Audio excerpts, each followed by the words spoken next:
Please urge your friends to join quickly.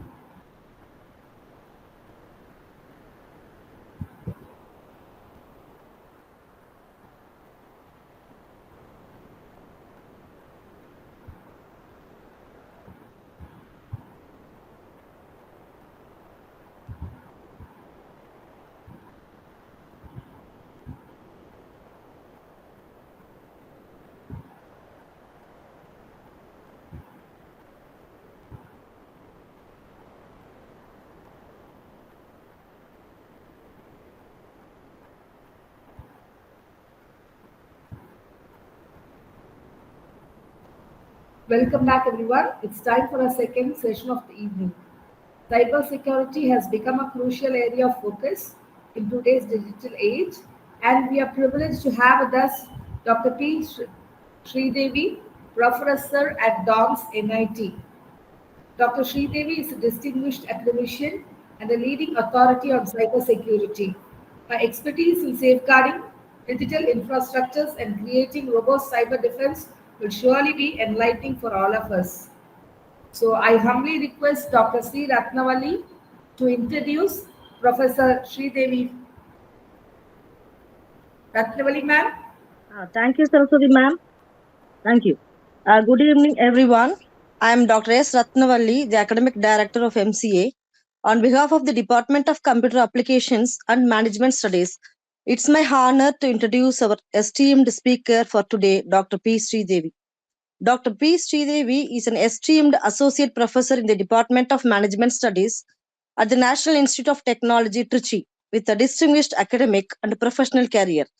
She earned her bachelor's degree in electronics and instrumentation engineering and an MBA in systems management from Annamalai University, Chidambaram. She was awarded a doctorate by NIT for research in the field of fuzzy support vector machine, an area where she made notable contributions to the intersection of technology and management.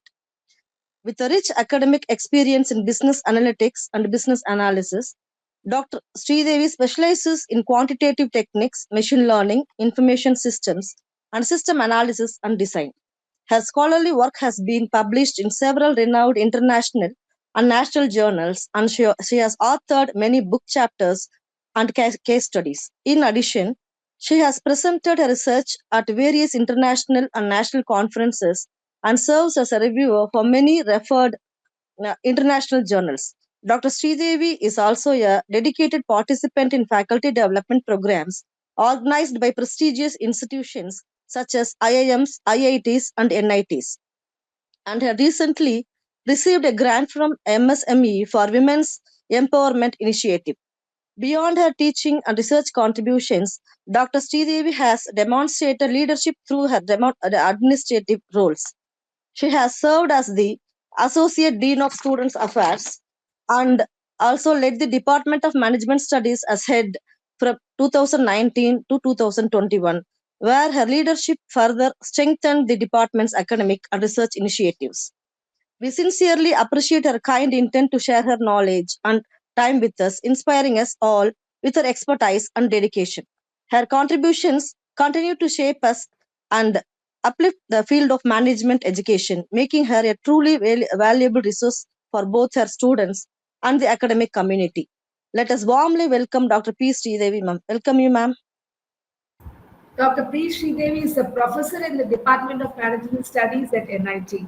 Without further ado, let us welcome Dr. P. Sridevi to deliver a session titled Cybersecurity Fundamentals. Over to you, ma'am. Thank you so much, ma'am, and my honor and pleasure, to join for this wonderful session organized by Srimati Indira Gandhi College, hosted by Dr. Saraswati. So thanks for inviting me for this special session. Thank you, So I ma'am. think, Privilege is ours. yeah, thank you. So let me move on to my presentation.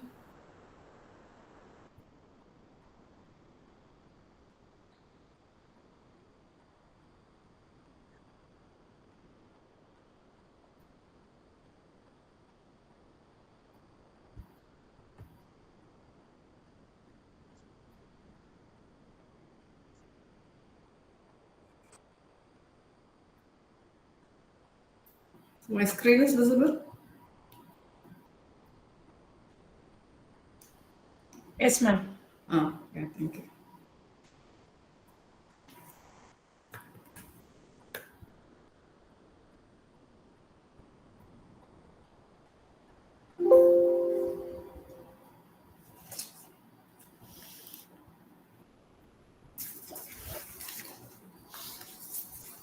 So hope we can start the session right now, right?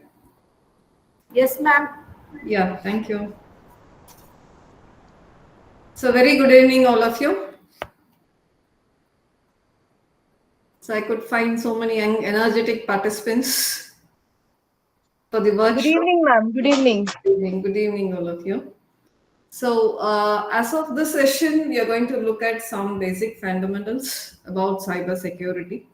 So, the whole of your workshop is on women in cybersecurity and disaster management. So, probably I think that this particular session can handle what your expectation, okay, like how you are going to proceed for the next 4 days. Any idea before getting into my presentation? So, this is going to be the brief outline of my presentation today.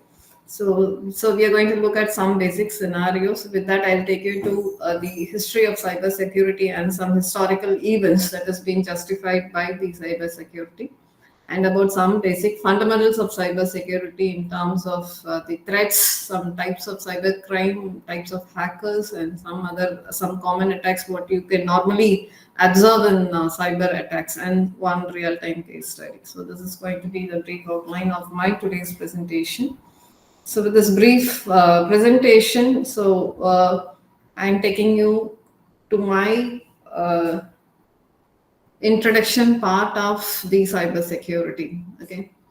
So any guesses what this terminology? I'll get into that part. Okay, but I just want to get it from the participant.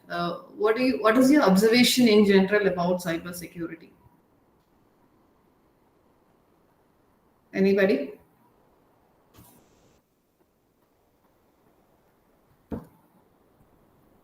So it can be anything, okay? I'm not asking you any technical definition here. So something in common that strikes your mind, or something what you've gone through in your day-to-day activities. So about some sort of cyber attacks or cyber security measures, what you've gone through. Ma'am, Anybody? I'm Ratna from Srimati Indira Gandhi College, Department of Computer Application. Yes.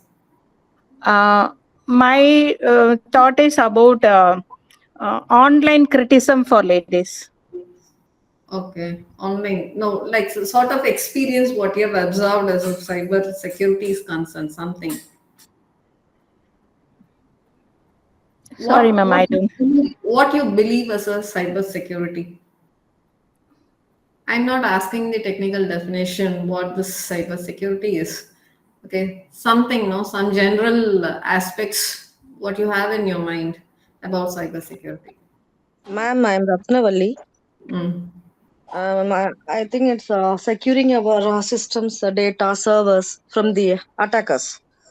Oh, fantastic answer. So this is one no definition what you can expect also. So fantastic, Ratnavali. Thank you, ma'am. Hello, ma'am. Yeah. Hello. Yes. So, according to me, from my perception, cybersecurity is preventing your data, online data, or your device from attackers. The From details which is stored in your device from attackers. Okay, fantastic, fantastic answer. So Thank this you. is going to be the basic concept behind the cyber security. So that is what we are going to look at this entire session, right? So hope you're all comfortable with the topic. That's the reason I posted this question. So before taking you to the definition part, so let me host some scenario related to cyber security. If you want, you can take. This is only just a basic scenario. Okay. So in an office, one day you can see that Quinn Hook is working on the system with some business proposals. Okay. And without his knowledge, okay, a hacker is trying to hack the information what Quinn Hook is browsing on in his system. Okay, this is without the basic knowledge of the Quinn Hook. Got it? Okay. So I think you want me to give definition of a hacker.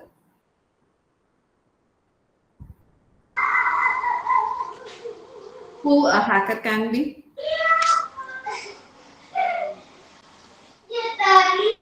in this aspect, and I was telling you, so without the knowledge of cook, okay, a hacker is trying to hack Quinn Cook's system. Okay, I say this is very general. A hack Quinn Cook's system. It can be anything in general. Okay, hacking can be anything but. Okay, so who's this hacker? What he's trying to do?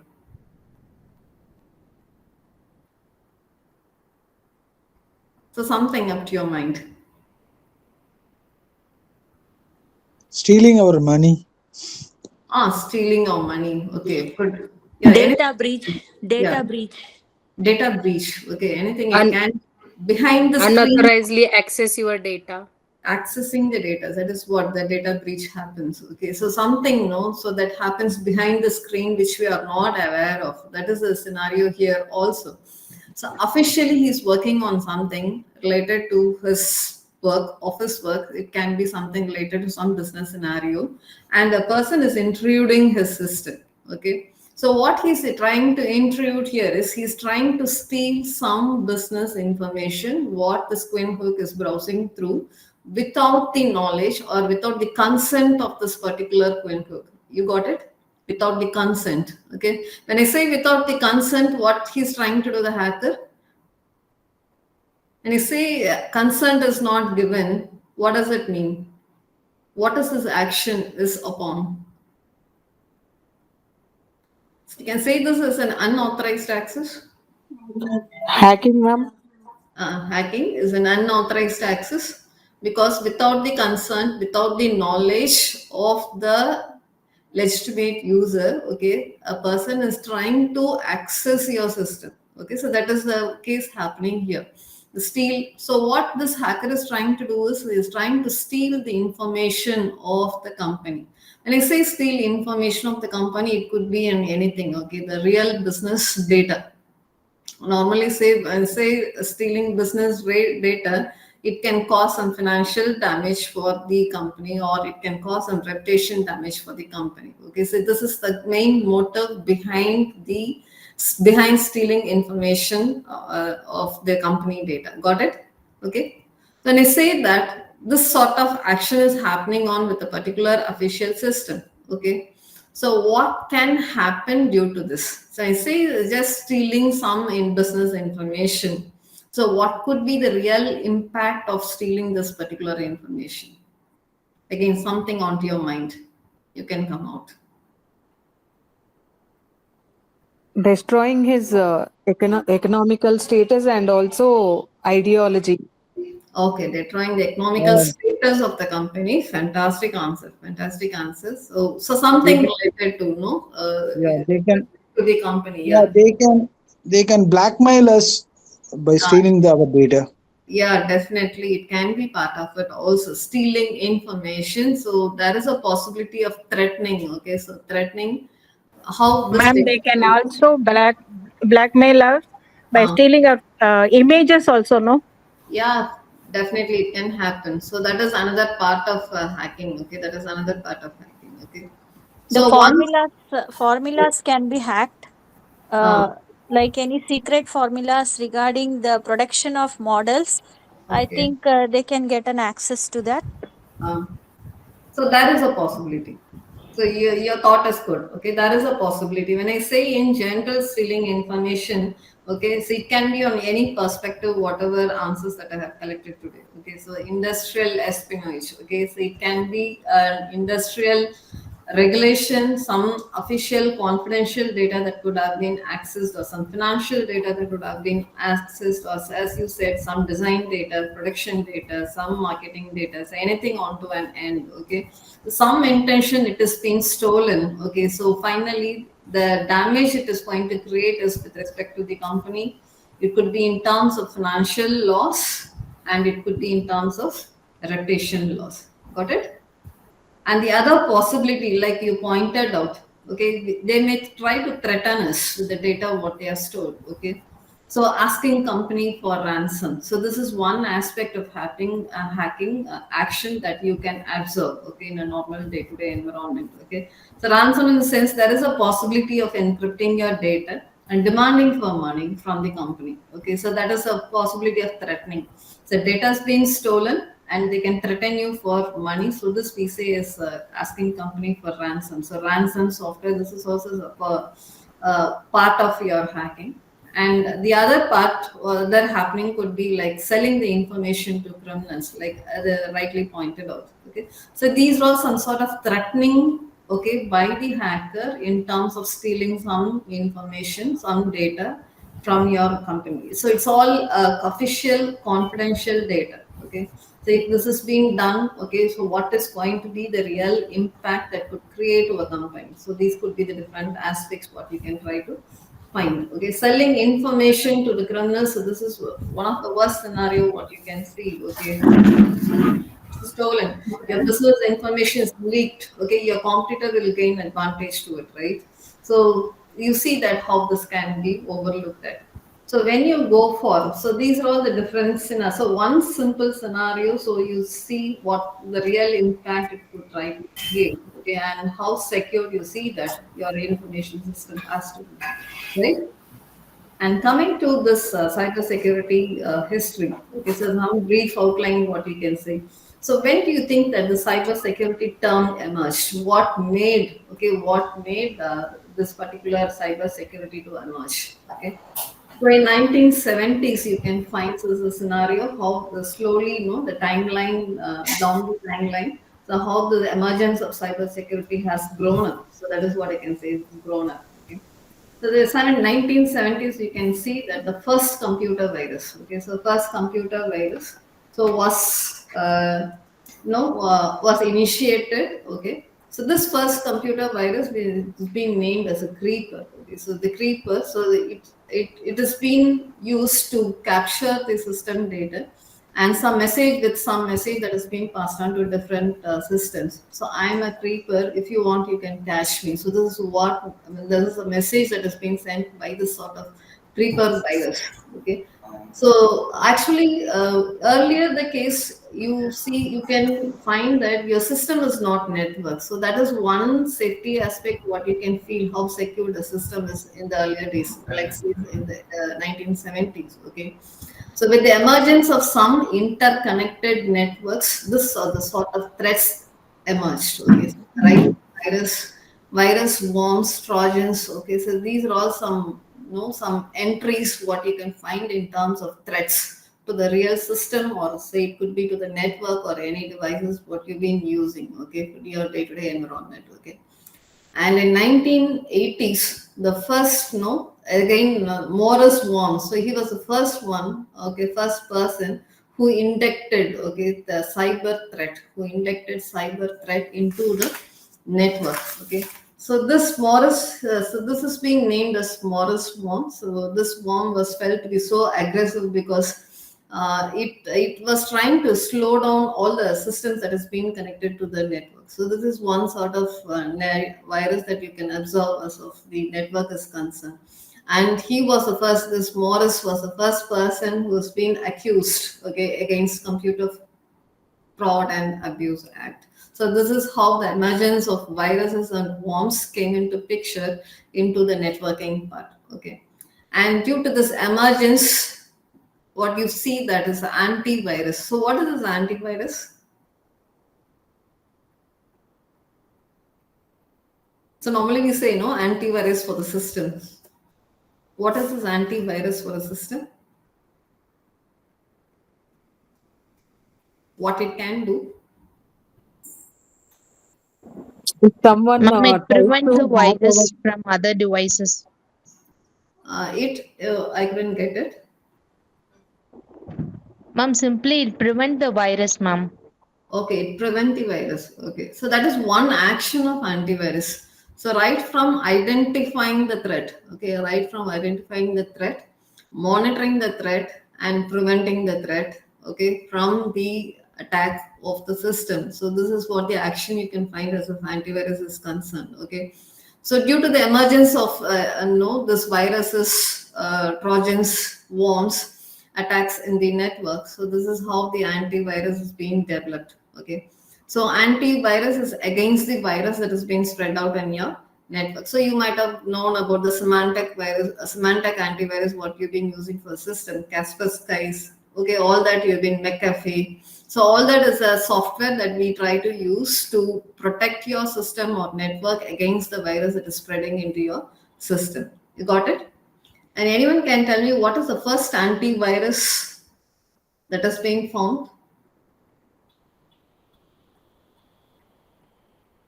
Any idea? So it was a Reaper. So it was a Reaper, the first antivirus. Okay. So the Creeper was the first virus that was emerged into the system network. Okay.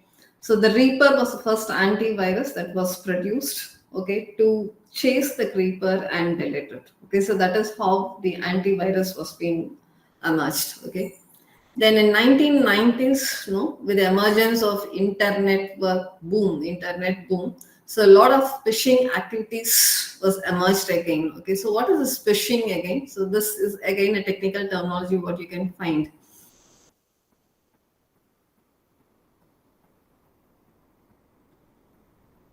Phishing. So this is also a type of attack what you can find. Okay, so all this I say is a sort of a cyber attack what you can feel, as of your system is concerned. Okay, so phishing is something like it tries to attack individuals normally. So you can find some sort of emails that you receive in your inbox. Okay, so asking for some introduction about some personal, some person in personal, asking for money or demanding for money or So these are all the phishing activities. What is the intention behind this phishing?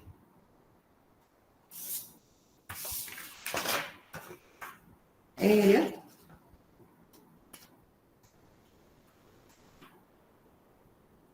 So the main intention here is to steal the sensitive information of the individuals. When I say sensitive information, what sort of sensitive information it can be?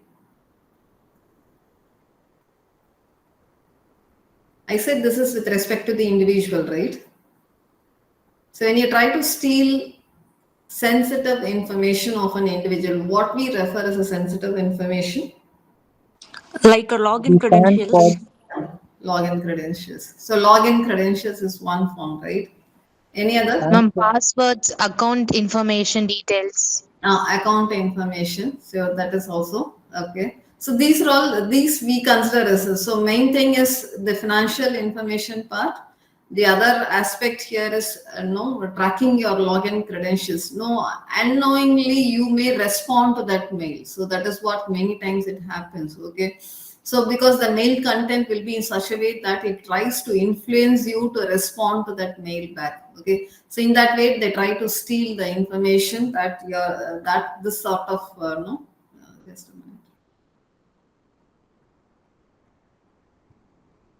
Yeah. So that's a sort of phishing is expecting from the individuals. Okay, so this is mainly targeted to business and individuals. Okay, in stealing the sensitive information part. Okay, and then the complexity arises. Okay, the rise of again the networking part, the complexity arises in terms of. So you might have heard of the cloud computing concepts, all right? Yes.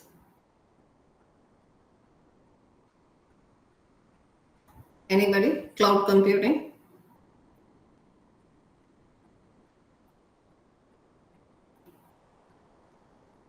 Hello? Yeah. Storing data in cloud. It's somewhere else like AWS. We have to store our data and retrieve whenever we want. Okay, fine. So this happened due to the rise of the spyware and malware. Okay, because I say the spyware and malware is again the sort of some malicious software. Okay, so that tries to steal data or some sort of information, tries to track some sort of user activity. So normally it happens when you go for some sort of browsing. Okay, your browsing history will be tracked and they try to steal some information what you're trying to look at on. Okay, so this was some sort of actions related to the spyware and malware. So this led to the emergence of some sort of secured the data breach without letting to this data breach the cloud computing concept arrive.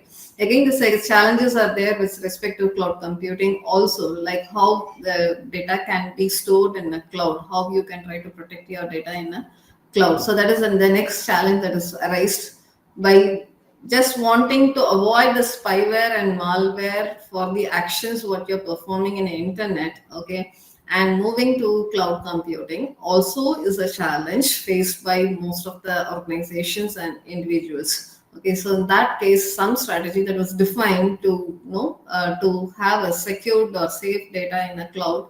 So they went in for multi-factor authentication. So this have you heard of? So we say this normally in a two-way authentication process. Normally we do in any form of online registration. So have you experienced this or any sort of online transactions what you try to perform? Have you went through? So when you go for your browsing your online bank account, okay. So normally, what do? You log in, go to your page, User ID and password we have to enter, ID, password, and and one then more OTP ask and us. OTP and OTP. They will send OTP to our mobile phone, and we have to enter that mobile phone. That is the second When authentication. this OTP is sent, immediately you log in. The login page itself, they ask for OTP. No, after I entered that password and user ID, but it's user ID and password, they sent the registered Okay. OTP to the registered email ID, and then we have to put, and Yeah. that's it. This is what we say multi-factor. So they nowadays no system, whatever application that is being defined for any purpose. So they don't rely just only the login credentials. So that you don't think that it could be safe for the system, okay, or your personal data that could be not protected. So it is not the case. That's the reason they go for this multi-factor authentication. In spite of your login credentials, they ask for the OTP also. So you receive an OTP for each and every transaction you do when you log into your page, right? So any transaction you perform in your banking page, okay, it could be some credit or some credentials, some something what you some amount what you transfer or something what you browse in for. Okay, so every time OTP is sent to the registered mobile, with that only the next process is allowed, otherwise it is not. So this we say is a multi-factor authentication. So this is a stage how you see that how your data can be protected. Okay, different stages of protection what you can do, okay, normally to enhance your security measures from your cyber attack. This is one good strategy that has been performed nowadays. Okay, and the evolving threat landscape, so this AI is now a concept that is being used nowadays in all sort of applications. So it has been used offensively and also defensively, so both aspects. It is all in the end how best the technology can be used. And another major drawback you can find that as of the technology evolution is concerned, okay, the higher the evolution what you can see as of technology is concerned, the more the threat that you can find as of any network or system is concerned. So that's the reason so many data protection regulations happen to emerge, and how data can be protected, okay, as of any transaction is concerned. Okay, so these are all the different forms of history what you can find as of cybersecurity is concerned. So right from the first virus creeper, and now into your inter networking connectivity and with the cloud computing, how you see that stage by stage some strategy what you define to protect your data from external threats. Okay, and these are some groundbreaking historical events that you can observe over a period of time. Okay, so a lot of events have happened, how a hacking or cyber attack has happened in your networking environment. Okay, so that led to the emergence of the cyber security. Okay, and again these are all the other major events that you can find as of the history of cyber crime is concerned. Okay, and you can find here in 2016, okay, Kaspersky, so they have recorded 758 million malicious attacks occurred in the system transactions. Okay, so this is highly unimaginable, and look into the way possibility how the measures that you need to build up, or the design what you need to create for your system to handle all your data transactions so safe from the cyber attacks. Okay, so whatever aspects, whatever technology you bring up, okay, so if there is a way, there will be a loophole. So that is the reason no virus is there, antivirus you come up. And again, there is another way how they try to steal your information. So you need to keep on evolving and revolving your technology or the strategy what you try to use to safeguard your data. So with this brief introduction, so let me move on to the cyber security introduction part. So this is how we define cyber security. Okay. So cyber security, we say that it is a group of technologies, okay, and processes. Probably I can say some sort of practices also that is being made used.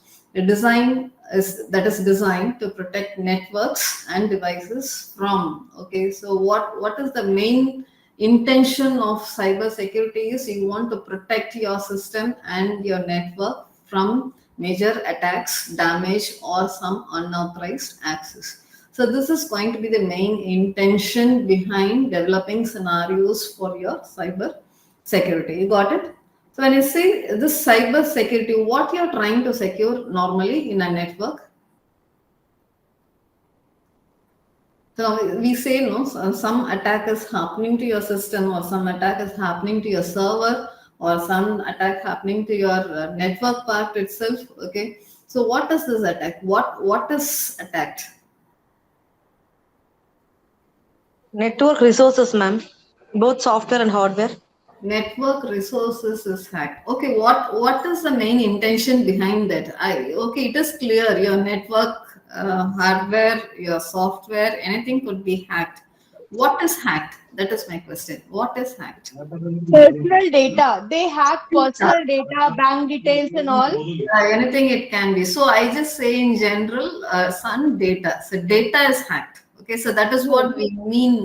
Holistically, we say, as a cyber attack, what is happening? My data is hacked. Okay, then comes the picture what data is hacked. It could be your personal data, it could be your financial data, some sensitive data that you have in your system, or some storage space. So normally we say digital data. Okay, so digital, because whatever we say here, cyber security, we build digitally. How a digital enabled system you are able to protect, right? Digital enabled system protection measures you do with your cyber security. So I say digital data. Normally say digital data in a transaction. So you say that you try to store your digital data in some location, and you need to take the same data for transmission from one end to the other end. Got it? And you will be using that data in some application or some sort of system. So you need to, so many challenges at each and every stage, right from storage to transmission to the application part, how your data can be protected. You got it? So normally we say this network, servers, computers, or any devices that has been associated to your network. So are all just some mechanisms what you make use of, or some mechanisms what you make use of to get your data.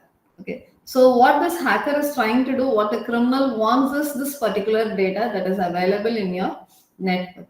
So what you need to look at here is some effective cyber security measures, how it can try to reduce the risk of cyber attack. Okay, cyber security, they say that how it can try to reduce the risk of cyber attack and protect the organization or the individuals belonging to that particular data from unauthorized access of the system or the networks or some sort of devices, whatever you make use of. Got it? So this is going to be the main basic thing what you need to look at whenever you go for looking into your cyber security. And coming to this advantages, why cyber security? So why you go for cyber security? So intention could be here, I want to protect my business data. The first scenario what you have seen, right? Protection of your business data. how my business data can be protected. So because business data is a highly sensible data, even the data loss, I say that financial loss, it can damage your reputation in terms of your market share. Okay, your market share can fall. Okay, if your data is stolen. Okay, it can be misused in any form. Okay, so in that case, you see that how secure your business network or the web application what you are trying to use. Okay, or any other sort of networking what you are trying to use to protect your environment from your external threat. Okay, so because I say business, the transaction can be within and internal to the environment and external to the environment, right? So there are so many risks what you need to face from the external environment, and you see that the best how you can try to protect your business environment networks, mainly your application server. Okay, if this is protected, you are safe. Okay, and with this you see how you can try to increase the productivity of your business. This is one key advantage what you can find if you go for protecting your business network with an efficient strategies. And the other advantage what you can look at is how you can try to inspire your customer confidence. What does it mean, inspiring customer confidence? So all this rely on this protection of your business. If you protect your business environment, I say environment here is how do you protect your networking part from the external threats. Okay, it can lead to so many things. Okay, so inspiring customer confidence, what does that mean? How do you elevate the customer confidence? So when you find that your customer data is safe as of your business is concerned, right? Because normally whenever you do any transactions with any business, first your personal data will be taken, then only you need to get into some sort of business transactions. You see that in what way this particular data can be protected. Okay, the complaints and regulations as of the customer data is concerned, if this is safe, okay, so this can definitely increase your customer confidence. Okay, and then the other thing what you can find is how it can stop your website from crashing. So this is also some sort of cyber attack what you can find. So when you find that your network is secured, okay, so in that case, your website crashing can be avoided. So website crashing in the sense, sometimes you see that some application servers will be down, right? Have you gone through? So you'll not be able to access that particular website. They say that 404 website, no, that particular part 404 not found. Okay, so that is how you get so many times when you go for some web page, right? Some website. So this sort of website crashing can be avoided if you really go for protecting your business environment and protection of for your customers or client network. Okay, because when you say business, you are in business, you'll be having different stakeholders associated to your business. It can be some supplier, it can be some customer, it can be some shareholders, anybody. Okay, so all of them are interacting with your business environment through your business network. Okay, so if this network is not configured, if this network is not protected, then you cannot give any assurance to your customers for protection of their business transactions. Okay, so in that case, you should be keen enough how you can try to protect your customer or client network also. Okay, so with this, let us move on to why cyber security. Okay, have you ever seen this case or come across this triangle? Anybody? What we say is CAA triad. Anybody?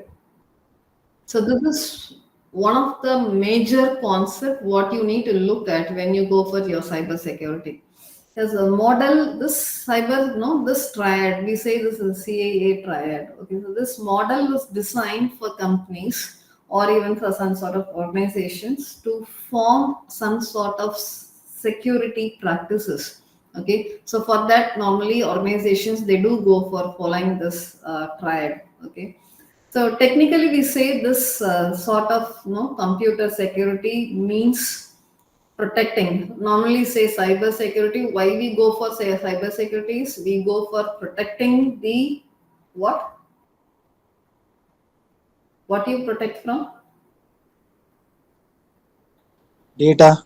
Yeah, protecting from data. So normally you say that cyber security, we use cyber security to protect unauthorized access, to protect unauthorized access or unauthorized modification of data, like what you rightly pointed out, and I can even say that unauthorized deletion of data. Okay, so these concepts has to be taken care when you go for designing your cybersecurity system as a net system for your organization or any sort of business network what you deal with. You got it? So that is how this concept has been formulated: confidentiality, integrity, and availability. So this we say as a CIA triad. Okay, so this is one of the industry standards that is being followed by so many organizations when they go for evolving the security policy measures to protect their network from the external threat. Got it? Confidentiality, integrity, and availability. So let's see this one by one. So when I say confidentiality, okay, because when you go for designing a cyber security system, okay, you should take care of these three components. That is most essential. Okay, that's the reason we are exploring the CAA triad. Okay, so this confidential is one aspect what you try to address in cyber security. So what does it? What we try to do here? Confidentiality in the sense.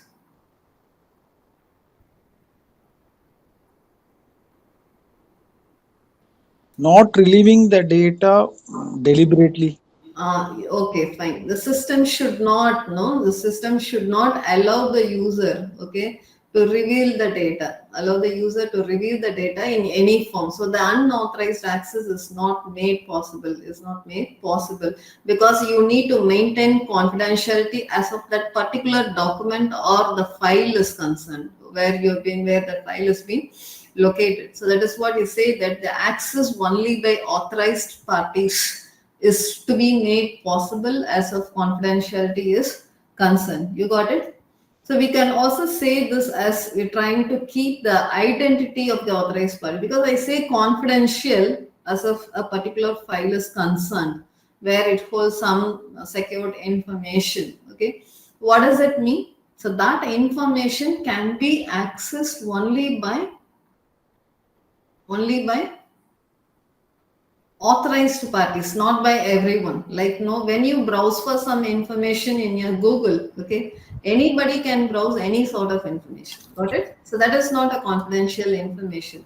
But in an organizational setup or in a business environment, you see that certain things are kept confidential. Not all employees are allowed to access all information as of the business is concerned. So you see that how this authorization is made possible as of a particular document is concerned. Okay, so normally see this no confidentiality is sometimes no compromised by cracking poorly encrypted data, man in the middle attacks, disclosing sensitive data. So when you say that whenever no something is confidential, when you say that some information is confidential, that definitely there will be a person who will be keen to know, okay, what exactly that file holds, right? So in that case, some sort of strategy might be defined to extract the content or the some data from that particular document. Okay. So what's this man in the middle attack? Have you heard of? So this normally happens when there is some sort of transactions happening between two parties. Some intruder will be there who will try to track that particular information, the communication between the two parties, that we say is man in the middle. Okay, only the communication between two parties, communication alone will be sensitized. So they will be tracked and it will be misused. That data will be misused. So there is a possibility of that. Okay, and one example I can give you is probably. No, sometimes you might send some password protected MS Word document. Have you done that? When you send some questions to some universities, okay, I have experienced. Okay, normally they will not ask to send the Word document as such. They'll ask us to protect the document with some password. So you need to protect the Word document with the password. So only that password whom I share or the person can alone is authorized to see that particular document. So this is one example about confidentiality. So how you disclose the document with the password protected file. So in that case, that is a confidential file. Got it? So what is the intention here? So you're preventing other users in anonymously accessing the confidential data. So that is what we are trying to do, because the information is confidential. So some strategies what you can look in for here is some sort of data encryption can be done when you transfer file from one location to other location, or you're storing the file in a location, or some sort of two-factor authentication, biometric verification. So these are some measures what you can try to observe to maintain the confidentiality of a document. Got it? So the next component what you need to address is integrity in a cyber security. So what does this integrity mean here? Normally we say no, the data integrity has to be maintained. What is that? Ma'am, the trueness and completeness of the data, ma'am. Exactly, fantastic. So trueness and completeness of the data, the exact data. Okay, so there is no alterations is allowed as of this particular data. That is what you mean here is completeness. Okay, the trueness is the right data to the right person. So that is what we mean here as of integrity is concerned. Okay, so you are trying to protect again the document or the information. Okay, from, because sometimes things may happen, like a person may intrude and try to change the document information. So that is possible, because you're not made it the document, the document is not protected. Okay, so in that case some intruder can come and change the essentials of the document. So in that case the data integrity is lost as of this particular document is concerned. You got it what I mean here? So this is what we say. Integrity refers to protecting the information from being modified by unauthorized parties. So when you define a cybersecurity system, you take care that your document is not modified in any form by unauthorized users. Only the authorized persons, it can be changed, document can be changed, but it is only by the authorized people, not by the any anonymous users who can access this particular file. Okay, and here the challenges sometimes you find that as of this data integrity is concerned is the zombie computer. Have you heard of this word, zombie computer? This is again a technical word what you can or you have heard as a cyber attack is concerned. Anybody?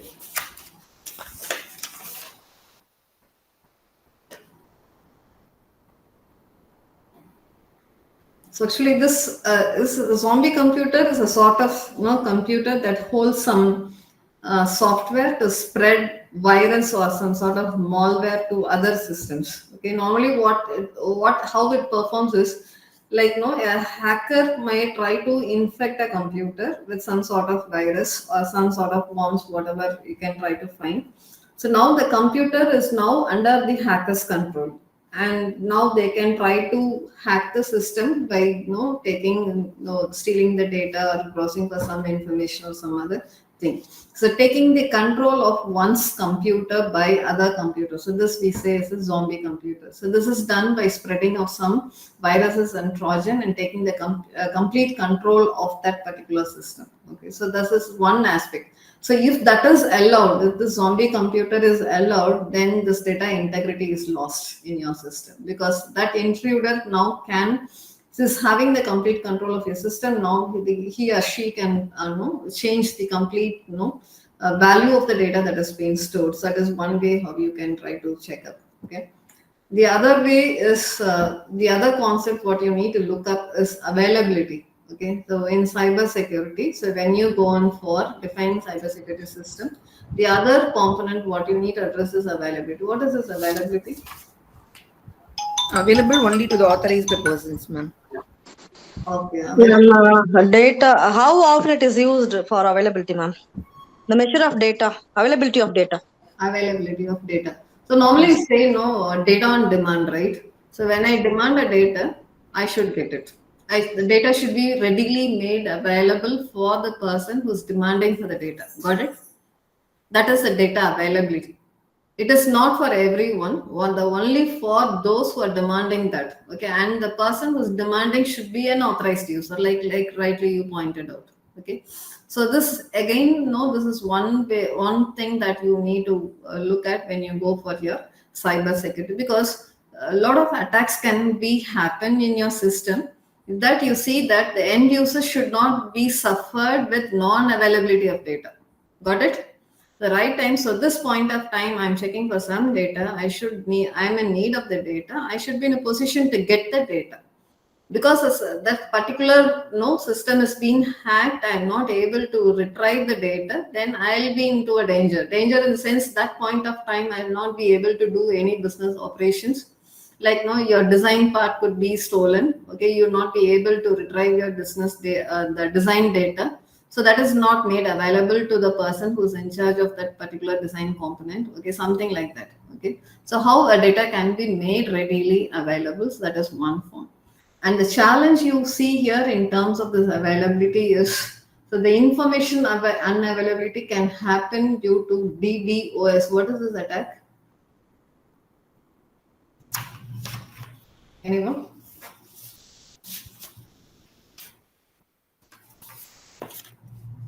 Have you heard of denial of service attack?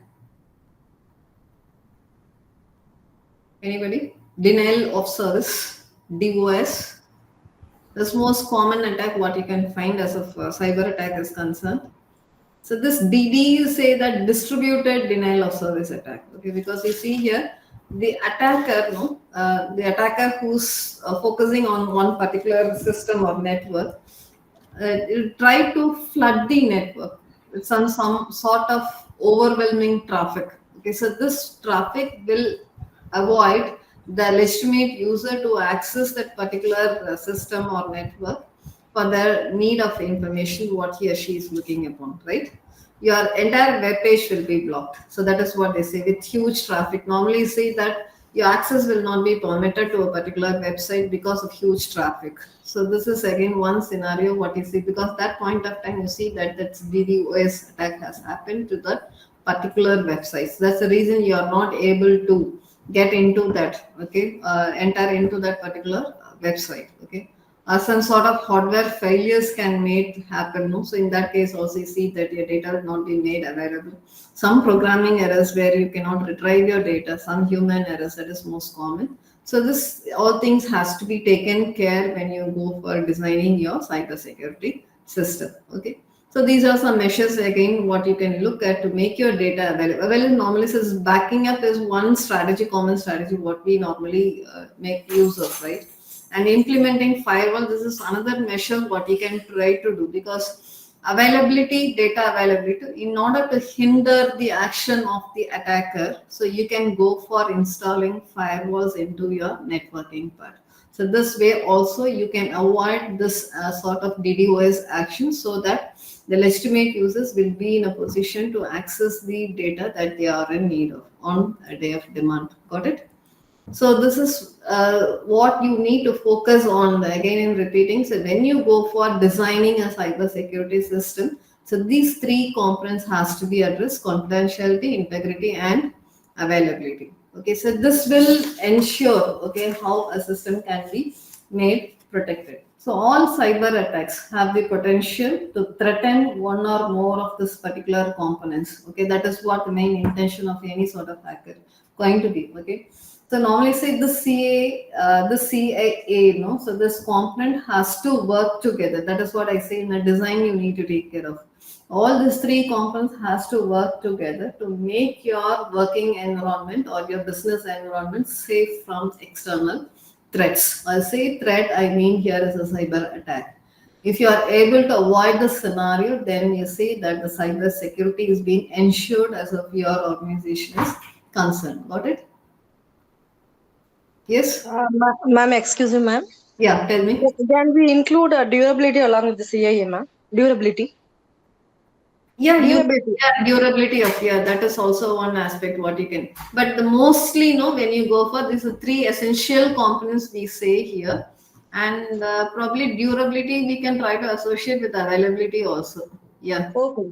Yeah. Okay. Thank you. Thank you. Make it available. That is what I said. More than three components I said. So it can be durability of the, yeah, it can be durability. Okay. Thank you. Thank you. No, sometimes you find the data availability. Your network server internet will not be available. Got it? Sometimes there will be a problem in your internet when you want to get into a web page. Okay, it will not allow. The internet is not active. Okay, your internet is disabled. Okay, so in that case, you cannot access any type of no websites you want to. But in case of Gmail, have you observed? Anybody? Even if you find that your internet is not working, your Gmail, when you want to log into your Gmail, when you browse for Gmail into your Google, okay, it will be directed into your Gmail, because the Gmail itself is a server, so it will not be affected by the internet intrusions, any sort of intrusions, and it will not be affected. So that is one way of cybersecurity measures what this Gmail is holding.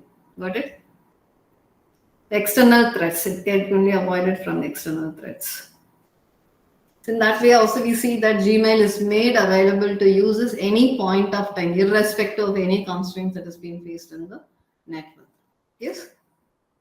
And coming to the threats to CIA, so threats normally it can be of two forms, cybercrime and hacking.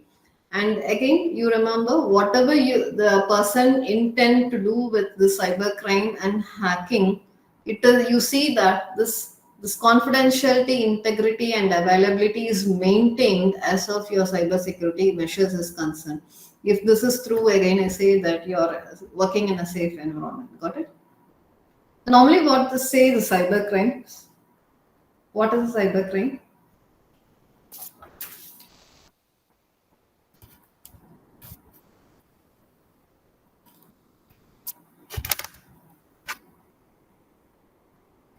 What is mentioned in the cybercrime? Ma'am, the Illegal issue activities, ma'am. which may occur with the usage of computers or internet, ma'am. Okay, fine.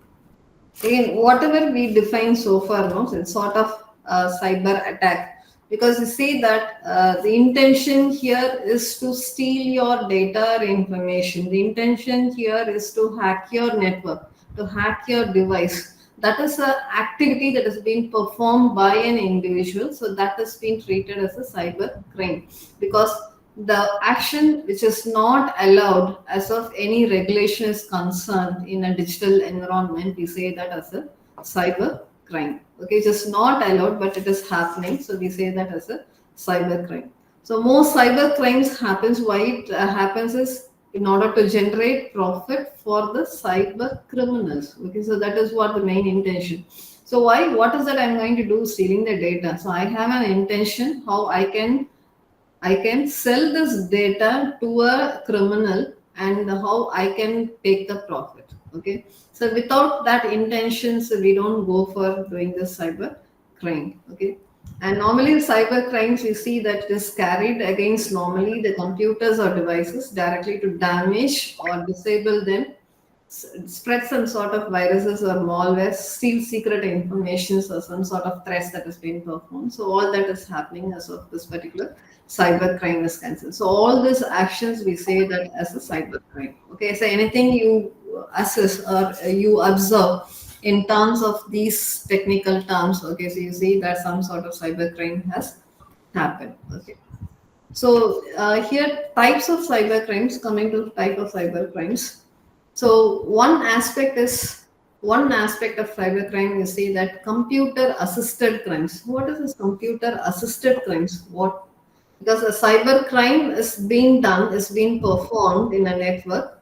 Okay, so and something is happening. It can happen on different perspective. That is what I mean here. It can happen on different perspective. That is, one perspective is computer assisted crimes. So in the sense, computer assisted crime, what does it mean? What it can be?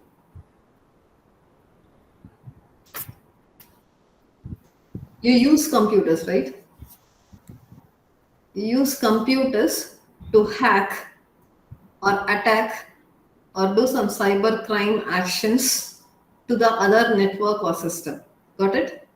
So we say this as computer assisted crime. So you use computers to attack other computers or other networks. So this we say best example is denial of service. I was telling you, how your website will be flooded with more traffic, so that the particular site is not made available to the real end user. Got it? In that case, I'm using a system here to block, okay, to block that website by creating more traffic to that particular site. So it is not allowing the real intended user to get into that, okay. The other one is computer as a target crimes. So what does it mean again here? Computer as a target crime. So one aspect is I'm using computer to attack, okay, the other perspective. The other one is the computer itself could be attacked, okay. The computer itself could be attacked by some sort of criminal activities or some cybercrime activities, okay. So the main intention here is the activities will be focused on systems or any devices, any hardware devices related to your systems, some servers, some networks and data stored on those systems. This is another aspect. So the example I can give here is some sort of sniffing. What is sniffing? Sniffing the spread of virus.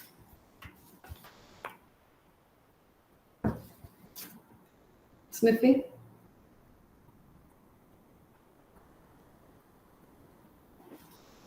Have you heard of sniffer, packet sniffer? The sniffing is again, it is a sort of virus, or even I say it is a sort of malware that is used in your internet traffic. So normally how the data transmission happens in your network is data will be transmitted in terms of packets. Have you heard of, right? So whatever information I type here, this information sent into the network in terms of data packets. Okay. So when you find that this data packets is not encrypted, so this can be sensed by the sniffer. So sniffer is a malware, some software that is used to absorb the content of the particular packet I sent. If the packet is not encrypted, this information can be stolen by the sniffer, and this information can be misused for some other purposes. So in that case, we say that computers as a target crime. So because I'm not targeting the network here, I'm targeting the network to steal the data, and it is the help of the sniffer. Okay. The other aspect is computers incidental to the crimes. So this also you can try to observe. Because I say these are the different scenarios what you can try to observe as of any sort of cyber crime is concerned. One is computer itself is involved, the computer is affected, and computer as incidental to the crimes. Okay, so you might have heard of this customers trafficking. Okay, trafficking. What is this customer trafficking? This is one example of this particular computers incidental to the crime.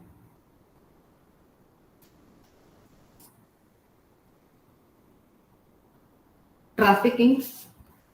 Normally, trafficking means what? Any idea? So knowingly or unknowingly, you will get caught into some sort of phishing network. That may happen sometimes. Okay, like say they promise you with some good jobs, or you're looking for some alliance. Okay, they promise you for good alliances. This also some sort of some sort of attacks that is being made. This is also cyber crime. We say that it is also part of cyber crime. Some attacks that is being made into a particular it is not with respect to an organization or any business, with respect to a particular individual. So you go to some job searching websites, there will be some promising content where you say that this particular profile could be given the good job with good profile, good salary. Okay, so you will get into that. You will be caught into it knowingly or unknowingly.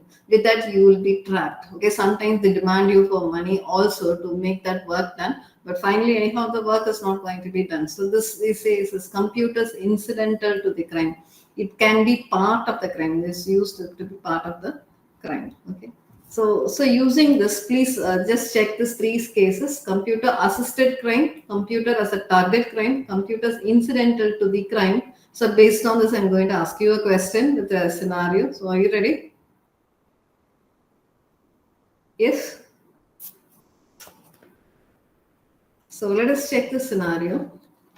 So Stark Industry. So one day at Stark Industries, okay, employees were reporting to the employer, okay, that either the system's been crashed or it has been damaged. Okay, some sort of error is happening in the system when they operate, sometimes they find that the system is being hanged or it has been crashed. Okay, some report or the other, the organization is being receiving by the employees working with a particular network system. Okay, so in this case, IT security team is being deployed to identify the sort of scenario. So why this particular situation has happened, why the employee system is being hanged or crashed. Okay, so what impact it is going to create. So in that case, the IT security team has identified that employees has clicked on some suspicious link, because the team has to assess what made this particular event to happen, what type of attack has been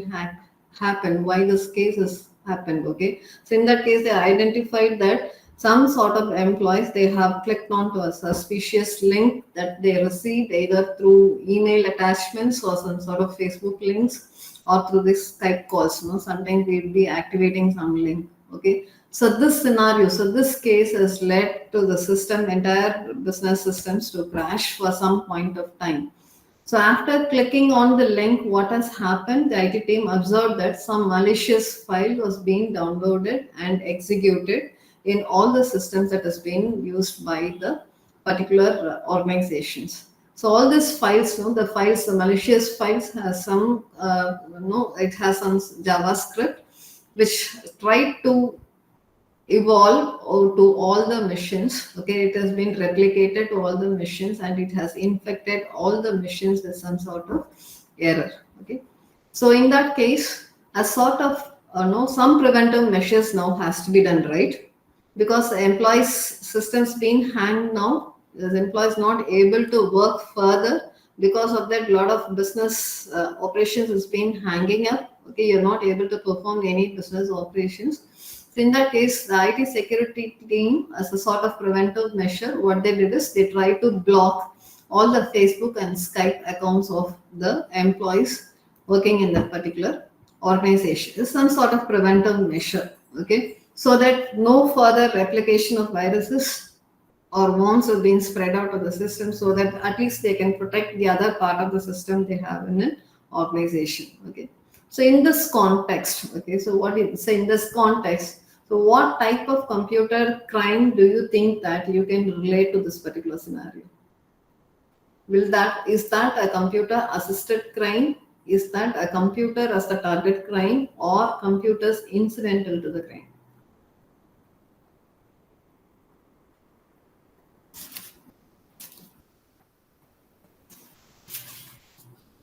Anybody?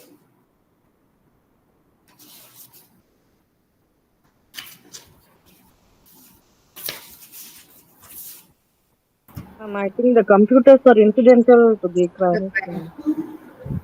Computers incidental to the crime. Okay. All the Yes, three. ma'am. Option B, computers the target crimes. Computer as the target crimes. Okay. Still C, one ma'am. more left. Shall we go for that also? Ma'am, all the three options A, B, and C. Computer assisted crimes also comes into picture. Anybody with a different answer? It's not all three. Anyone in specific?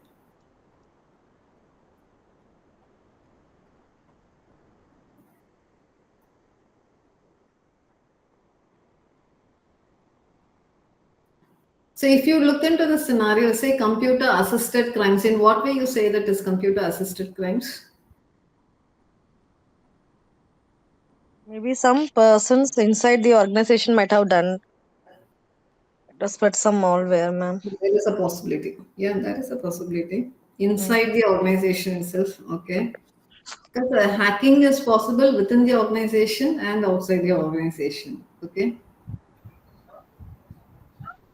Because we use computers to spread. Okay, and I say that some malicious link clicking on a malicious link, okay, the virus has been spread out to the systems, whichever system that that happened to check for this particular link has been affected. Okay, so computers has been used to affect the other networked computers. So in that case, computer as a target crimes could also be made possible, right? Yes, ma'am. because their network is also affected. Your internal network, that is computers connected to your internal network, is also got affected. So your network is also server, probably network would have been affected. Computers incidental to the crimes. So computer now is part of this crime, because say that when you click on your Facebook through your Facebook account or Skype call, okay, so in that case there is a possibility for you to hold, okay, to get trapped into that particular malicious attack, to get trapped into that malicious. So there is a possibility of computer incidental to the crime, okay. So all these three possibilities we can look at this particular scenario, okay. When I say cyber security now, you see that whatever measures you have, okay, in spite of your system protection network, your antivirus software, what you would have told, or any firewall, encrypted firewall we would have applied in your external networks also, you see that some sort of scenarios you'll be facing, and you need to relate, okay, what context this particular scenario has happened and how this can be avoided. So, what is the reason behind this? So, we need to do some sort of root cause analysis. Root cause analysis. This is the cause. The system has been hanged or crashed. What is the root behind that? Okay. If you try to assess, you can try to track. You can try to track in what way this malicious attack has happened, and you can find out some strategies or solutions how you can come over this particular worst scenario. Got it? So motives behind cybercrime, some list of motives what you can find for cybercrime. So intentionally, you can see that this hackers may try to disrupt the business operations, the continuous operations that's going on in a particular business. Like hanging your system, then you cannot perform any actions, right? So in that case, you may lose many things as of your business scenario is concerned. The information theft and manipulation of their data, that is possible in cybercrime. In creating fear and chaos or disrupting critical infrastructure. That is the worst scenario what you can find. Sometimes your IT infrastructure will be stumbled because of the attack that is being made. Your database could be hanged, it could be hacked, your server could be hacked, your network could be hacked, anything is possible, right? The financial loss to the target, achieving state military objectives. Okay, sometimes you feel that one military will use cyber attack to the other military to steal the information, because unless until you know what the opponent is doing, you cannot take preventive measures. So in that case, you need to do some sort of cyber crime to protect your military objectives, okay. Demanding ransom. So sometimes if they go for some sort of data stealing, they demand for money to the organizations, so that they say that ransom malicious software is being dealt into your system for stealing the data and demanding for money. Because demanding money in the sense what they do is, if you pay me, I will refix the error or the some attacks that has been happened to your system or network. So that is what we say as a ransom malware. Damaging reputation of the organization, propagating religious or political beliefs. Most nowadays you see that cyber war happens because of this particular religious belief and political beliefs. Okay, and so these are some major things what you can observe as of this particular motives behind cybercrime. Because without motive, you cannot find an action. Okay, so the thing is, you need to find which particular motive you fall into, and what is the strategy you need to define to tackle this particular attack. You got it? Got it? So you need to segment yourself what sort of attack you are into. So based on that, you see that what solution you can go on for. And coming to this major concept, this types of hackers. Okay, so we say we have generally dealt with hacking the data, hacking the network, something like that. Okay, and there are different possibility of hacking. Different types of hacking is possible with the external intruders. Okay, so you'll see that one by one. So one is black hat hacker. Have you heard of black hat? Anybody who are into this particular computers?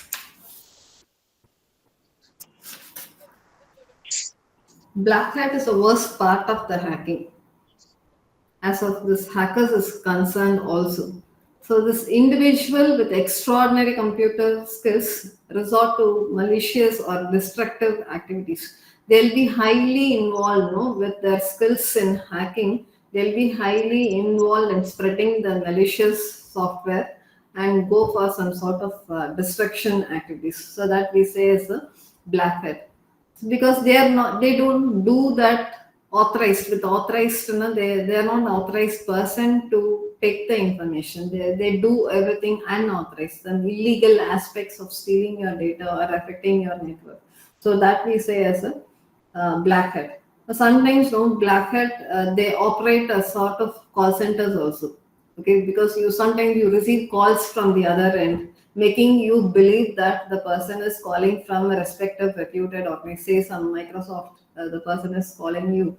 Okay, so they say that you are using the system and you need to immediately fix this error by downloading this particular software, so that your system error will be fixed, or your system has to be updated with some sort of downloading software. Something they'll try to influence. Okay, so some sort of illegal activities, some criminals. Totally say that they are criminals who try to involve into the intrusion activities and make you perform that activity, so that it will be easy for them to take whatever information they can do as illegally or unauthorized access of data, what they can get into. Okay, so this is black hat. Next comes the gray hat. So this gray hat is this person will also have all sorts of skill in terms of hacking, but no, this gray hat will be used offensively and defensively at various points of time. So what does that mean? Offensively and defensively. This is the most extreme hacktivist. Okay, I can say the black hat. He will not look for any sort of things. Okay, what he intends, he will try to do and capture things. Okay, but as a gray hat is concerned, so you can say that positive and negative things as of gray hat is concerned. So because this gray hat hacker skills can be used for good purpose, or this person's skill can be used for some malicious sort of activities also. So this we say as a gray hat. So this gray hat falls in between this black hat and white hat, normally we say. And white hat is the individual. So this particular hacker will also possess all the abilities I'm telling, okay, or skills of hacking any extent of information. But this white hat hacker will be a legal hacker. Okay, we'll probably say that he'll act as a security analyst, will be legally appointed by the companies or the organization to protect their network environment. Because when I say white hat hacker, his perspective, his thinking will be in terms of in what way this company network can be protected, in what way this network can be hacked, where the real weakness of the network or the server is, in what are the possibilities of allowing threats into this particular network. So if this is being found, okay, definitely organization can look in for measures of protection against the cyber crime. Okay, so in this way, white hat hacker will help the organization to identify all the weaknesses of the networks or the complete environment, digital environment, and help the organization to avoid the scenarios, the bad scenarios. That is what we say white hat. And you can also see suicide hackers. Okay, so this individual, they work on a social cause, okay, on some sort of political belief or for some religious belief. They'll not mind for anything. Okay, so same is the case with black hat. The difference you can find with the black hat and suicide hacker is this suicide hacker will reveal his identity and do the task boldly, like hacking the network. Okay, but black hat will not reveal his identity but do some sort of malicious activities that can hinder the network operations or the transaction of the information. So that is what with respect to your black hat and the suicide hackers. Okay, so normally you see in what way the white hat hacker can be used for the organization, in what way gray hat can be. So gray hat normally is used for as a black hat potentials, and also he can be used as a network security analyst also.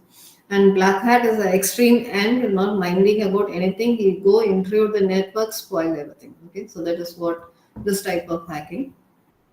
And script kiddie also you can find. So this individual will be an unskilled hacker. So he will not know in what way need to write the virus or the malicious software that need to be that has to affect the other system. But what this individual will do is he'll try to make use of the malicious already available softwares developed by real hackers and go for some sort of malicious activities. Okay. And cyber terrorist, I said with the suicide bomber also. So this individual will have some range of skills to motivate by religious or political beliefs. They say that some political parties against the other political government actions. So they'll try to use the cyber terrorists to deactivate that particular opponent political governance. So in that way also, the state-sponsored hacker is the state will appoint this particular hacker to do malicious activities of the other government, like I was pointing with the cyber terrorist also, like so to damage the reputation or reputation of the opponent. Okay, so in that way, the state-sponsored hacker will be appointed. And hacktivist, normally we say, is individuals who promote a political agenda by hacking, especially defacing or disabling the websites. Okay, so it's for only for promotional measures. No, only that political party has to be established, not the other thing. So there you can have a hacktivist there. So these are different possible hackers you can try to come across whenever you go for your cybersecurity crime. Okay, cyber crime. And common attacks in cybercrime normally, like I think this we have discussed earlier, denial of service. Okay, so what is the denial of service? I told you earlier. Anybody?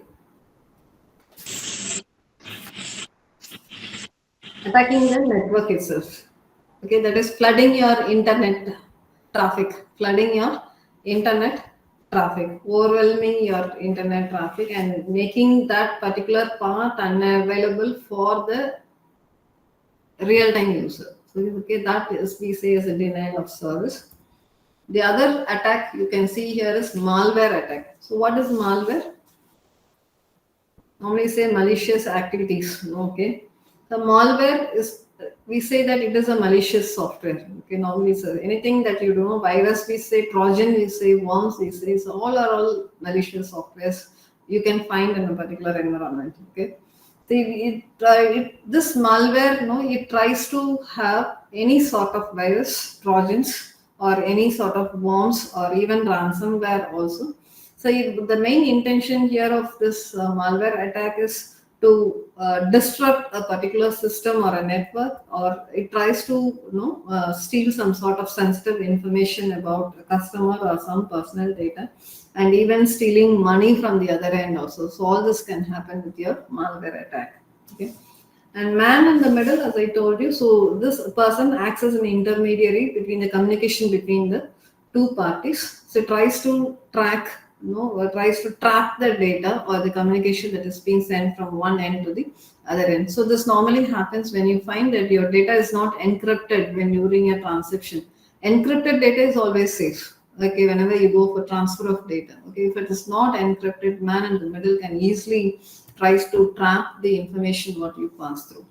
So phishing is, normally say phishing is a social engineering technique. Phishing is a social engineering technique. Why do you say that? So normally, the cyber crime criminals tries to trick the end users, for stealing their sensitive information by sending some sort of emails, some links, some free downloads. What normally we find, any free downloads we observe, we try to download that. Any PowerPoint template is available for free of download, I try to download. When I download, with unknowingly there will be some malware stored in that particular download, and will try to it will try to reside in my system and try to hack all my personal information. So that is a possibility here. Okay, so there's a scenario what we have seen before: phishing, computer assisted crime, all that we have seen. So phishing is one form. Again, you can try to find. That's the reason normally we say that don't click any anonymous link. Okay, and don't respond to any anonymous emails which you are unaware of. Okay, so in that case, By replying to that, they'll try to track your mail content or the mail information, your mail credential, all that will be tracked. Okay. The other is drive-by attack and the cross-site scripting attack is all reside in the script of the malicious software. So this is one way how you can find that the attack, cyber attack can happen.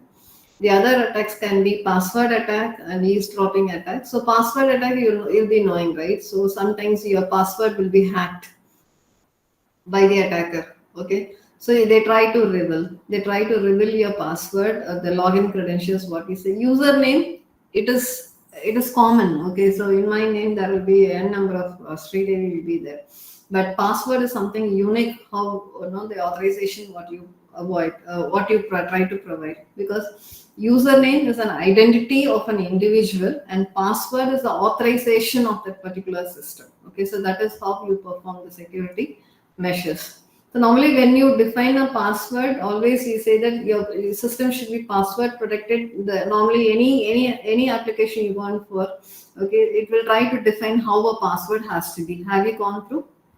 I don't just define my password. Even if I define that password, system will not accept the strength of the password. You see that it will not accept and ask me to redefine the password. Sometimes it happens. Have you experienced? Yes. Yes. Yeah. So when you go for the percentage of your password strength, also you can find that if it is 80%, 90%, then it is sure that your password cannot be attacked. Okay, so that is why I say 80%. It's a combination of letters. They say uppercase, lowercase, some scripts, some symbols that has to be used. This many length characters it has to be. So many conditions that is provided. So in that way, you see that how your password can be. If it is not done, just you see that Sridevi 1, 2, 3, 4, anybody can hack my system and take any information what they can go on for, right? So password is one essential thing what you need to look at in cybersecurity. Eavesdropping is what? Eavesdropping attack.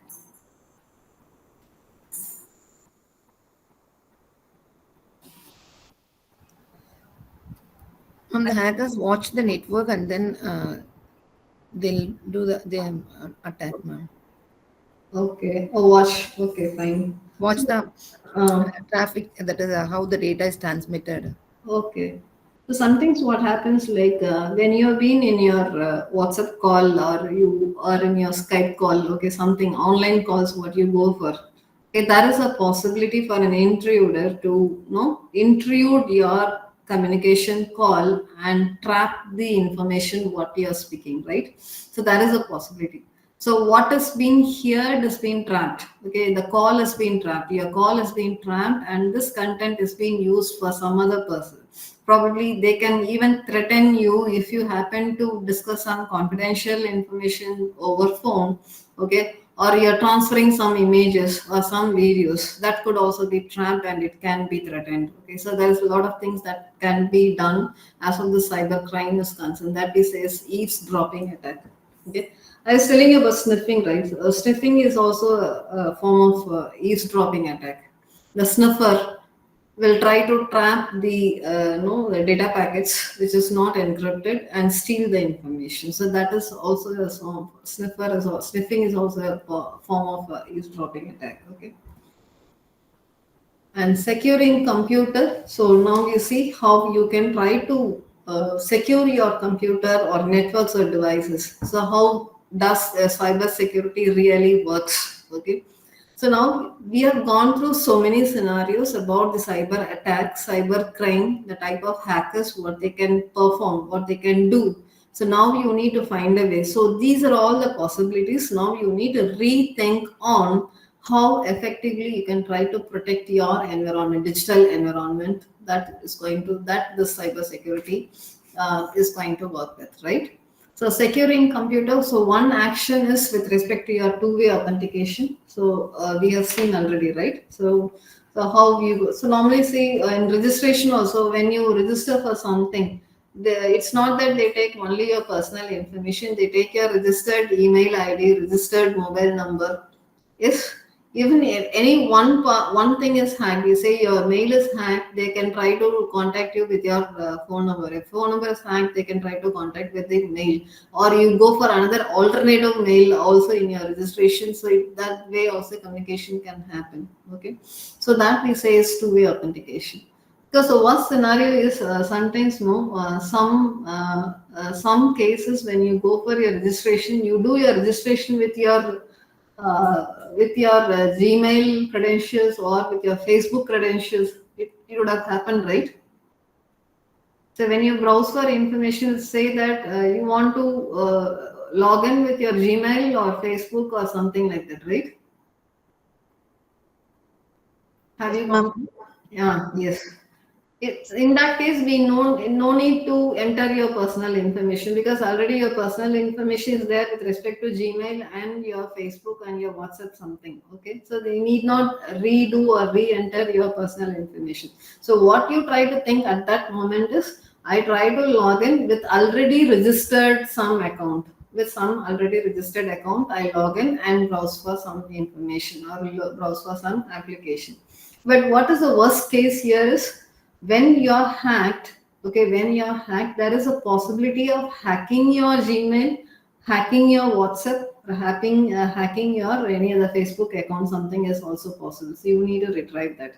Okay, so that is a worst scenario. Okay, so just that's the reason I say go for multiple authentication approach. Even if one is hacked, what is the other possibility you can go for?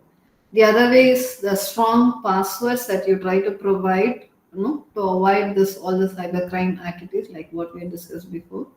The other one is the regular updates. What is this regular updates? So mostly we try to come across this software updates. Software updates, have you heard of? Yes, ma'am. Yeah. So what is the software update is about? So normally, often we get in a mobile phone also. Any different applications you have in your mobile, often you get this message, software, this particular application has to be updated. Updates. In updates, you will have plenty of n number of applications will be in a list. You need to update that. What is that update is about?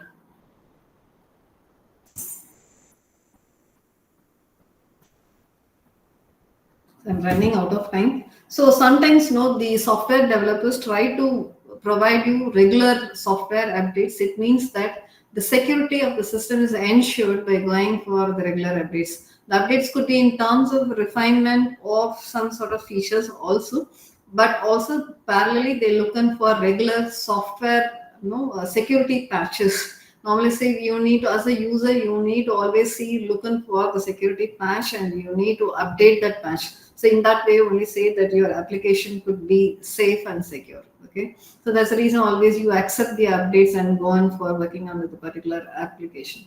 So antivirus is another option what you can go on for. Firewall is another option how you can secure your internal and external network. Okay, because as a firewall, you decide what type of information you need to take up to your network. Okay, it's not all information that is looping into your network is allowed into your system. Okay, if you do that, then there is a possibility of cyber attack. So you need to decide what data, what information, or what application should be there in your system. So this can be well defined with the encrypted firewall, or this is the intrusion detection system. So that is done best with your firewall. And phishing. So this also we have seen how with your phishing, your computer emails, calls, it could be tracked. So you see that securing computer, no phishing is allowed. So normally you say that your mails will be blocked. Some of the mails that is in your inbox will be moved to spam, right? So it means that there is some malicious mail that has been identified by the particular mail component. Okay, so no phishing is allowed. Then cryptography is another option. Say that the encryption of data. So whenever you go for data transmission, so without encryption, if you allow your data transmission, then your data is not safe. So for secured network, okay. So in say cyber security, always you ensure that you follow cyber cryptography technique. Okay. And securing DNS is a domain network server. So the domain you try to connect. Okay, normally if I type something in your computer for looking at a website, my computer cannot understand what I am typing. So it will be directed to the domain, this domain server, domain name server. So with the domain name, the computer tries to identify. Okay, if it is a secured domain, it will allow. If it is not secured, the firewall will stop the action of that particular website. So this way also you can see that how you can try to secure your network. Okay. And there are functions what you can perform for cyber security. So appointing a core advisory team to assess completely your networking environment, and how you can try to continuously monitor your network to avoid from threats. So that you see what effective strategy or any implementing measures you can perform. Ethical hackers also you can try to appoint in your organization to identify. I told you, like white hat hackers, they are all ethical hackers. Okay, so they've been appointed in specific, to identify some technical security weakness, to provide specific recommendations to client to help them keep hackers out. For that, you can have an ethical hacking team. So this ethical hackers will also tries to expose some sort of vulnerabilities into your system or into your client network. They can try to identify, expose, and try to give you some solutions. And this incidental response team is one thing what you can have in your organization in terms of cyber security. So this team will work on, okay, they make the organization be prepared to face the difficulties, face the vulnerabilities what they try to identify as of a particular organization or system is concerned. Okay. And this is one case study what you can see here. The Facebook, it has been, the data has been breached. Up to 50 million accounts have been attacked on one particular day, which is highly imaginable. Okay, this was said Facebook has its own credentials. In spite of that, you see that some 50 million accounts has been hacked. The data was breached. Okay, and it took them 3 to 4 days working time to reschedule all their operations, make the customers feel, make the clients feel that they are safe with the Facebook. Because once you see that the breach has happened, there is a possibility of data breach, because 15 million accounts has been stolen. In the sense what 15 million users account has been stolen. Just think of this 15 million account users who have been linked to some other account. As I told you before, registration, if you rely upon some other account, so in that case, that particular application will also be affected. So this is one scenario. I just leave the slide to you. So in this case, the Facebook founder Mark Zuckerberg is also a person who got affected with this 15 million accounts. Even the chief operating officer of the Facebook, also he also got trapped into this particular security breach. So anything happened in spite of the security measures, whatever you perform. So that's the reason I say that always continuously monitor. You have a hacking team and try to continuously monitor in what way the hacking can happen one day or the other, and try to devise a strategy how you can move out. Okay. I just close with this. This one is about this article I took from LinkedIn. So this is about digital arrest scam. Digital arrest scam. So we have heard of arrest, okay, but we are not heard of digital arrest scam. Okay, so this is one of the scam, cyber crime that is actions being found. So one person, one YouTuber, Ankush. Okay, he have been. He fell into this particular trap, okay, for 40 hours, and he was demanded for remanded for money laundering and drug trafficking. Okay, so they emphasize the person who have been doing the cyber crime, this particular crime, they enforce themselves as some sort of cyber law people, and they were telling like looking into the transactions or the content drafting of this Ankush. He's into this money laundering, drug trafficking. So they isolated him from the digital media, many devices, and they demanded him some sort of money one point of time. So bank transactions has to be made to make him relieve from this particular, from this particular crime. Okay, because they made a false belief, like even though you're not done that, they made a false belief that you've been into that action, that money laundering and drug trafficking. So that is how that sort of continuous, continuous activities being done by this particular group. But one point of time, this Ankush realized that he had been into a scam and he should act upon. So in that way, he was somehow able to escape from that particular scam, and he was able to save his financial point also. So no financial loss happened at end. But this scam happened for 40 hours. So look at the sort of psychological pressure this particular fellow has taken from the officials, official acting like officials to this particular individual and making him trapped. And some of they thought that they could trap some money from him, but it does not happen. Okay.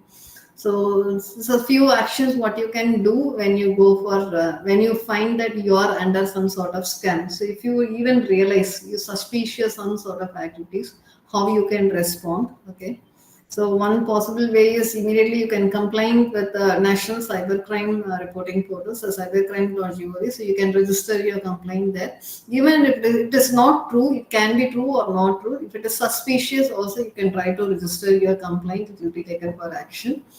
And victims know always they'll be pressured. Okay, victims always be pressured to take up their calls or do some sort of actions, whatever they are demanding. So what you need to do is you need to take your time, relax yourself, take your time, and then act upon what you need to do. Okay, and you can also verify the caller's identity also. And one thing you need to remember is government officials will never ask for payment online or use platforms like WhatsApp or Skype for some sort of official communications. If you get some sort of things, then say that it is suspicious. So you can be alert upon the sort of calls or some actions. So what is this digital arrest scam? So impersonating law enforcement officials like CBI or income tax officers, fraudsters contact victims via calls and intimidate them with a fake arrest action. Okay. So you need to be aware of this sort of pressure what you take from your digital environment, and you should be cautious enough how to act upon. So normally it happens, right? You get calls from banks. They say ask you for your PIN number, your credentials, your card credentials, your card number, the last 4 digit of your MPIN number. Okay, all that they'll ask. They say that I'm a manager calling from, because I have also experienced that. But when he said that I'm manager calling from SBI, that point of time, I realized that I am into a scam. Okay. So I said that any manager, let me go speak to the branch manager and do anything with respect to my card. There's no other thing I need to share information with you. Okay. And then I cut my call.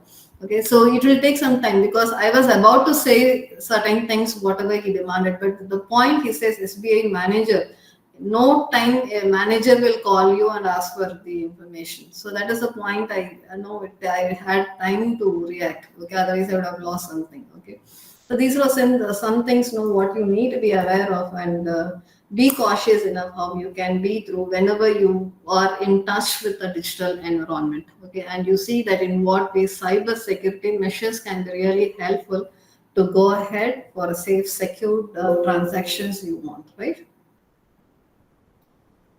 So with this, I end my presentation, running out of time. But Thank you, Dr. Sridevi, for the detailed and engaging session.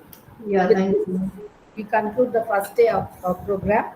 A big thank you to our esteemed resource person, Dr. V. Thirupugal and Dr. P. Sridevi for their invaluable contribution today. Thank you very much, ma'am. We are indebted to you for your time and support. Yeah, thank you so much. Thank you so much. Thank all the participants for your patient listening and your time. So I just thought of preparing something. I think that I have covered the best what I can do from my end. Okay. Yes, ma'am. Anything from participants' end, probably. If not, we can close.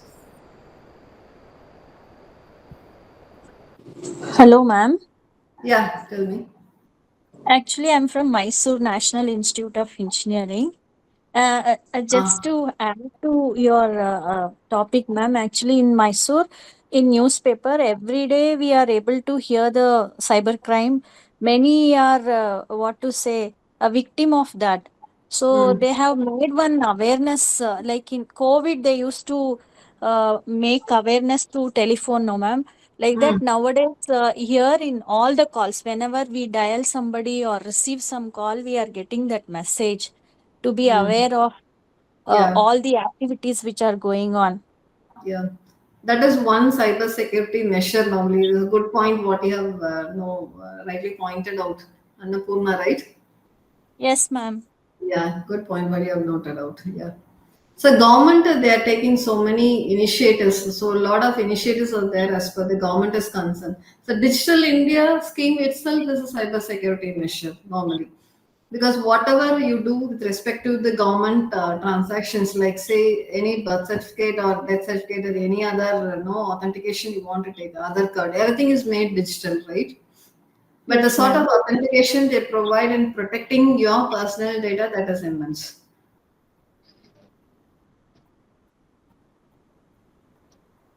So that's the reason they go for biometric verification as far as Aadhaar card is concerned. Though you have your Aadhaar number, your name can be tracked. There's a unique ID you have, okay. But in spite of that, they have the other authentication, the unique ID. They have the other authentication as a biometric verification. So no false identity can make use of your proof. So a lot of digital initiatives now government is making nowadays. Any other? It's a good point what you have noted. So awareness is a main concern that we need to look at. Though there are cyber security measures, we don't know whether. So you're getting some suspicious calls, you'll not be knowing to whom to address, whom to report, right? So you have separate governance for the cyber security governance. You can get into that website and you can register your complaints or whatever thing what you want to share the information also. So the cyber security team will try to address your scenario. So a lot of false mails also will come nowadays, asking for money. So that has happened in my time also when I was HOD. In my name, HOD name, mail was sent to the entire faculty group. Okay, from Sri Devi. I am in need of money for my personal issue. Okay, so I got some response for that also. So this is also some sort of malicious way of tracking the individuals to go for the payment.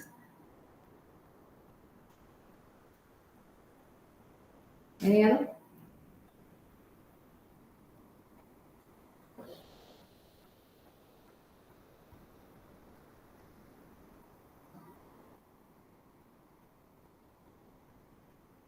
So most all verticals you can find. Banking is one of the vertical that is witnessing nowadays with respect to cyber security. So good cyber security measures that is being taken as of banking and finance is concerned. So without that, you cannot do anything online, no, or any financial transactions online. There's one good application what you can try to find out. Actually, ma'am, here they are sending parcels and Mm. they are just scaring the person that it is having drug and you are the one who have ordered. So you are under what you call it as criminal offense. Mhm. So they are trapping the person like that.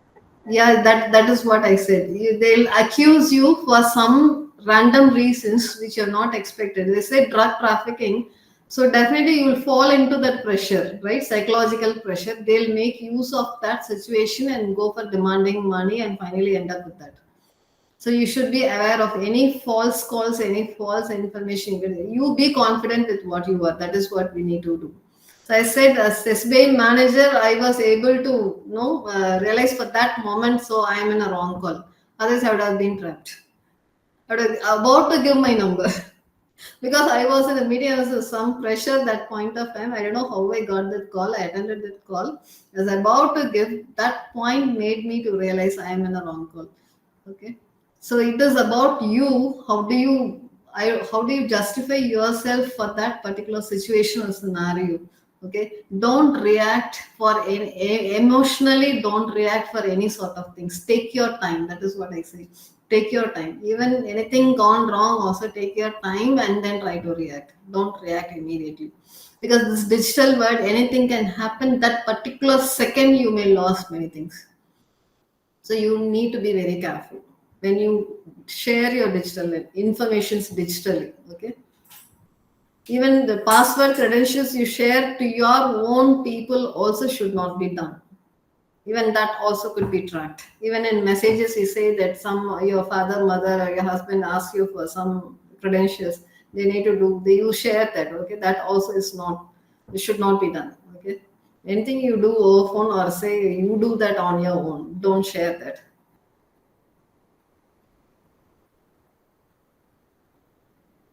So this is just basic things what I thought I can reveal. So probably in the next coming sessions, no, you can come out with real-time applications, because so many experts are there who are going to discuss you on real-time aspects. Okay, so what I thought, this is with respect to fundamentals of cybersecurity. So this is sufficient what you should be aware of. Some technical terms you'll be aware of. So you'll know what you are into. Okay, so what you can act upon. So that is more sufficient as of this particular session is concerned.